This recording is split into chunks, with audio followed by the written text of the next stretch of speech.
The man for the voice of the Caribbean in the man. And the wickedest and the baddest radio station. Yo, it's Shaggy. It's Voice of Caribbean. 1021 Shaggy on your dial looking a while. I mean, know that. Yeah. 24 hours of the best Caribbean music. You're listening to WZPP, The new 96.1 FM. Yes, good afternoon, ladies and gentlemen. It's Suzette Speaks live on your radio. I'm sorry, I have to adjust this mic here. Good afternoon and welcome. If you're watching me online, big up yourself. If you're watching me on the app, big up yourself. Listen, we have a lot going on today. I want to bring you the fire because this is Fire Friday, and that's how we celebrate here on Voice of the Caribbean Radio. I have a lot of news. I want to catch you up on the latest from the FSU shooter. Of course, we saw the tragedy that unfolded yesterday while I was live on my show. I was giving some updates as it literally had just happened and unfolded while we were here together on the program. So we do have some updates on the perpetrator of the school shooting at FSU. He was a 20-year-old FSU student. FSU, Florida State University, has confirmed that this young man was enrolled as a student in Tallahassee at its university. And we are learning some new information about him, that he in fact was involved in a law enforcement youth council because his stepmother, was is a Tallahassee, Leon County deputy. So his last name is Eichner. Her last name is Eichner. Apparently it's the stepmother. But looking at Phoenix Eichner, the young man who perpetrated this heinous attack yesterday on the campus of FSU, looking at 2 people losing their lives due to this person's rampage. And apparently there are 4 folks that are still in stable but critical condition at Tallahassee Memorial Hospital in that healthcare system in Tallahassee. So our thoughts and prayers, I know I'm a proud Florida Gator, but our thoughts and prayers are with the FSU community and the FSU family. Rivalries don't matter at this time, but we want to give you an update on that. We also saw some movement in the case of Kilmar Abrego Garcia. That is the man that was wrongly deported from the United States, who the government has admitted that he was not supposed to be deported, but was sent to one of the most notorious prisons in El Salvador, Secot.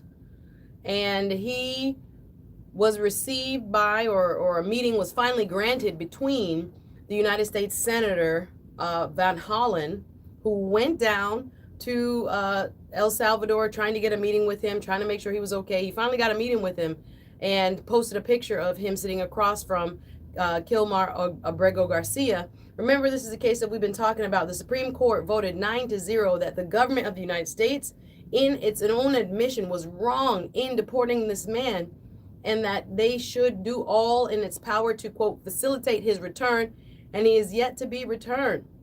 We saw that the president of El Salvador, Nayib Bukele, also tweeted after this photo was published by Senator Van Hollen's office, showing what was the man in question sitting across from him, plaid shirt, button down. They put on a hat on him because remember, when you go to this Supermax prison, this notorious prison in El Salvador, you know, they shave their heads. They have them looking very much like reminiscent of people who were put in labor camps or even enslaved. Some are drawing that comparison, the way they're being treated in a very inhumane way. He is accused by the United States government of being a member of a heinous Mexican gang, MS-13. Again, his wife has said, there's no proof of that. The government, even the courts have said they have not the government has not offered any proof of his belonging to a gang. Nonetheless, he sits in a Salvadorian prison, Secot still, even though he finally got a meeting, or the United States Senator Van Hollen, who went down there, finally got a meeting with him, but he has not been able to be released at this time. So we're going to talk about the suspected shooter in the Florida State University shooting, and there are some updates that are coming out about that. Of course, today is Good Friday. I see you online. Shout out to Doug watching, everybody watching on the app. Shout out to everybody who is, listening. It is Good Friday. First of all, let me just, take a moment of silence just to realize how fortunate we are with all the news that continuously, circulates around us, and we think about this world as a dangerous place and all this stuff is going on and so negative, there is good news. So whether you are a person of faith or not, and if you are celebrating perhaps in a different tradition, maybe you're celebrating the Passover. If you are celebrating Easter, I just want to wish our listening audience a wonderful Easter blessing for this beautiful Easter weekend. I know there are church services going on around the country celebrating what Christians believe is a reflection of or remembrance of the death of Christ on the cross, celebrated on Good Friday. So we've seen, of course, what's going on at the Vatican. There are special remembrances from all over the world. My timeline, in fact, on social media is showing, every different culture and country has celebrations that they have going on for the Holy Week. And of course, tomorrow, Holy Saturday, and then Easter Sunday is this coming Sunday. So for everyone celebrating and observing Good Friday, I have not, in the Caribbean tradition, gotten any bun and cheese yet. I was gonna say cheese on bread. I haven't gotten any bun and cheeses yet. Fry fish have to fry. That's another tradition that we see. And hopefully I'll be able to get some fried fish over the weekend, thanks to mis padres or other friends and family. But if you're celebrating, again, don't forget the reason for the season, and do not forget that there is goodness in the world. Of course, I have to cover some of the more sad stories and some of the things that make us a little bit more, anxious, even depressed, reading about a 20-year-old who, took it into his own hands to take lives yesterday. People who were just walking on campus, the two victims, the decedents, as we say in law, the people who lost their lives, the two folks that unfortunately their lives were taken yesterday by this young man, allegedly. They were not students. So I'm trying to get some more information about who they are, whether they were workers on campus, etc. But apparently the two people who were killed yesterday were not students. And I'm going to read actually from the USA Today. Memorials with flowers and candles dotted the campus of Florida State University.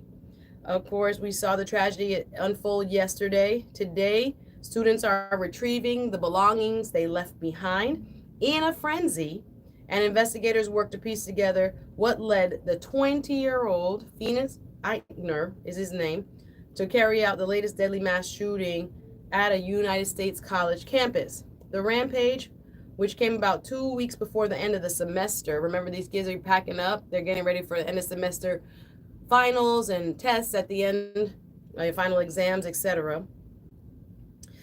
This young man killed 2 men who were not students and sent 6 others to the hospital yesterday on April 17th. Tallahassee Memorial Healthcare said 2 patients are expected to be discharged, while 3 victims improved to quote-unquote good condition, as the hospital labels it, and 1 remains in fair condition. So our thoughts, our prayers, and our positive energy is going to all of those who have been victimized. And I don't mean just the people that's laying in the hospital bed, because of course we're thankful that their lives are in fact spared.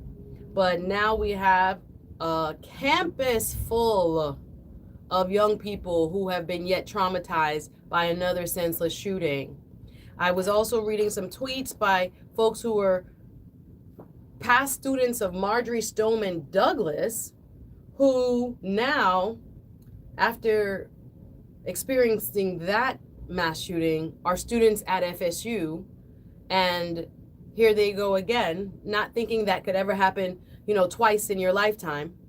But there are many tweets and many comments from all over, but especially from the students who were there on campus. It's very interesting to read how much this is going to impact them.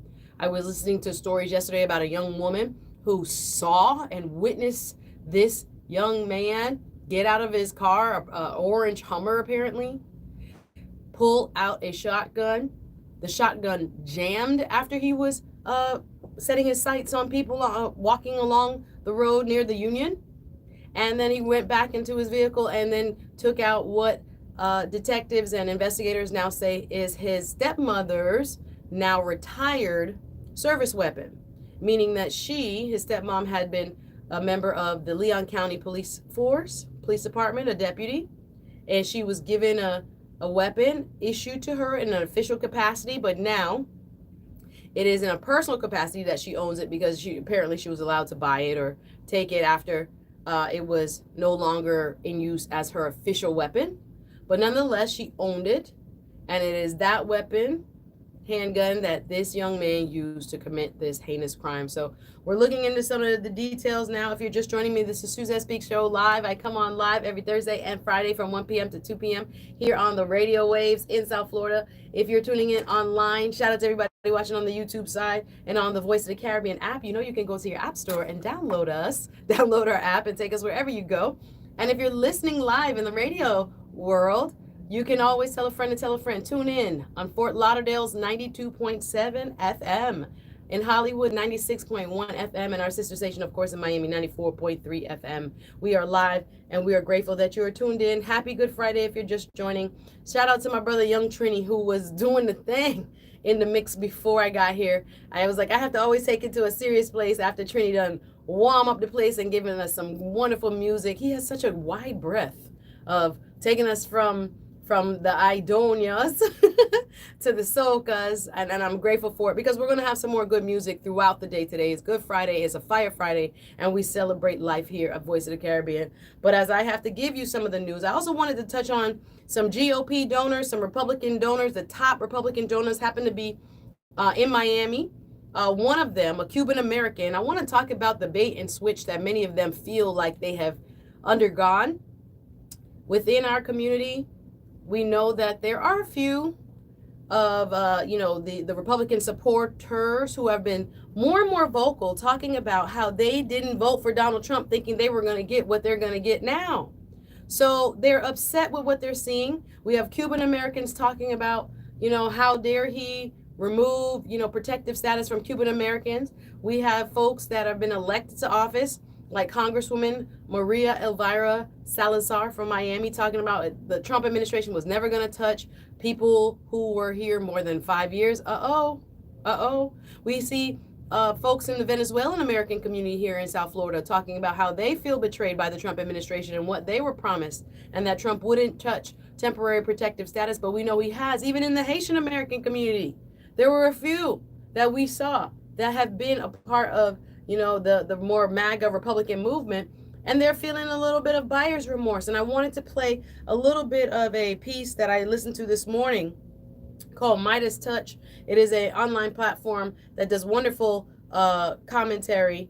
And this gentleman, Ben Meiselas, did a deep dive into a Miami Herald article that talked about and was an op-ed from a billionaire Cuban American donor who was very upset with the GOP and the Republican representation, including Marco Rubio, including some others like Maria Elvira Salazar, saying that if they are sons of Cuban exiles who understood what it was to escape tyranny, where a government was trying to control every aspect of your life, where the government was trying to tell you what you could teach in school, where the government was trying to tell you whether you could protest or you couldn't protest, where the government was trying to tell you whether you could have free speech or not, or be deported because they felt like you should, not because the rule of law said you should. Does it sound familiar? He and others, large Republican donors, look like they're turning against Mr. Trump.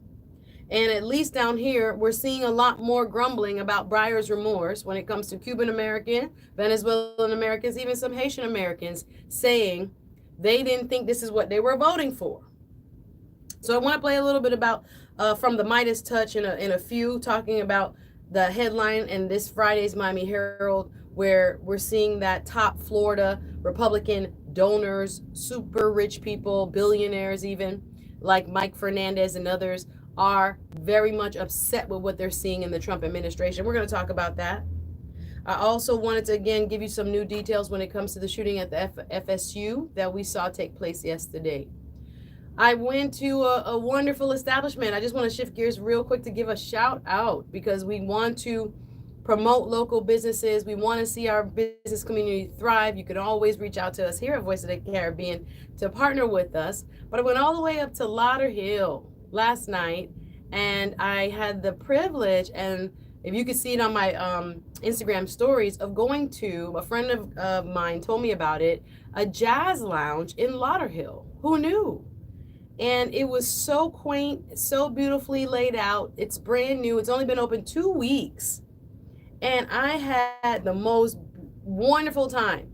The music, the live jazz band and saxophonist in a very elegant layout of a restaurant lounge. The ambiance was very sophisticated, grown folks, grown people. I just want to give a shout out to Hyde Lounge. Hyde is spelled Hyde, Hyde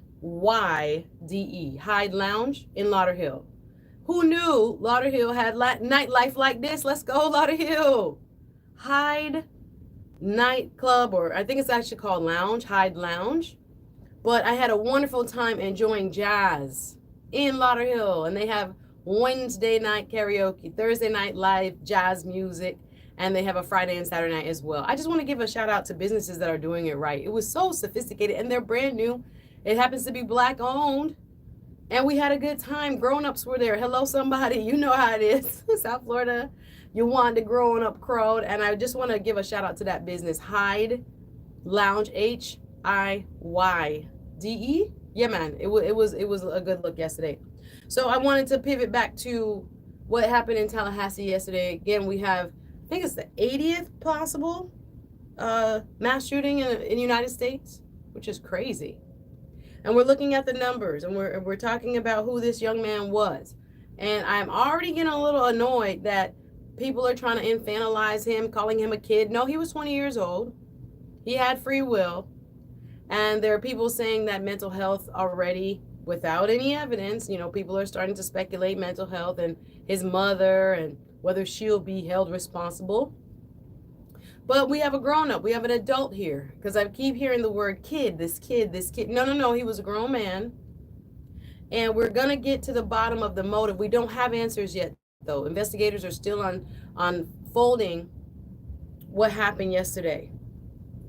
But police have identified the suspect as Phoenix Eichner, the stepson of a veteran Leon County Sheriff deputy, who is believed to be a student, and they have now confirmed he's a student at FSU at Florida State University.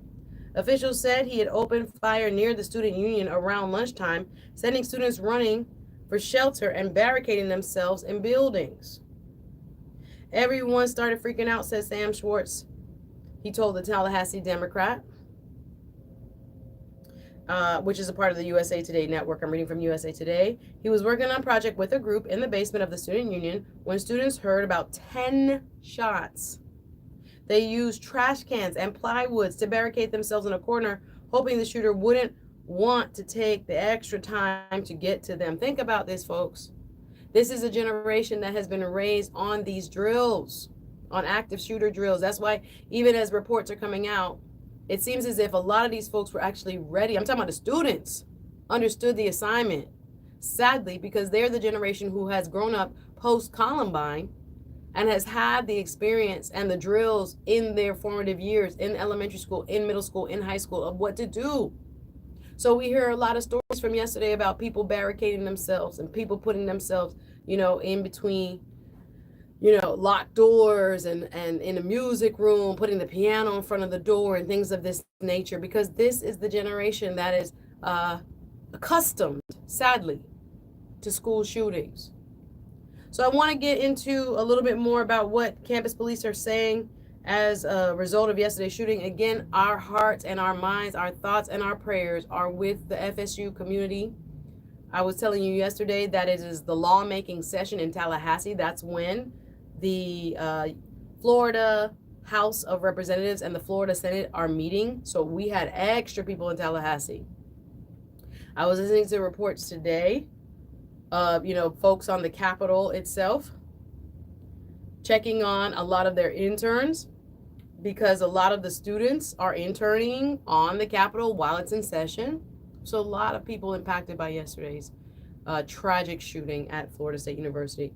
So I want you to keep it locked. I'm going to get into why GOP donors are upset now and seem to be turning against Trump. I'm going to play a little bit from the Midas Touch, which was reporting on what happened in an op-ed in the Miami Herald by billionaire Mike Fernandez, and why he is upset now with elected officials who's speaking up I want to give a shout out to Senator Chris Van Hollen, who went to El Salvador to figure out how to get back the Maryland man who was sent incorrectly to the Supermax prison in El Salvador. He met with him yesterday, took a picture with him, but he's still locked up and he still hasn't been returned to the United States. We got a lot more news updates coming up.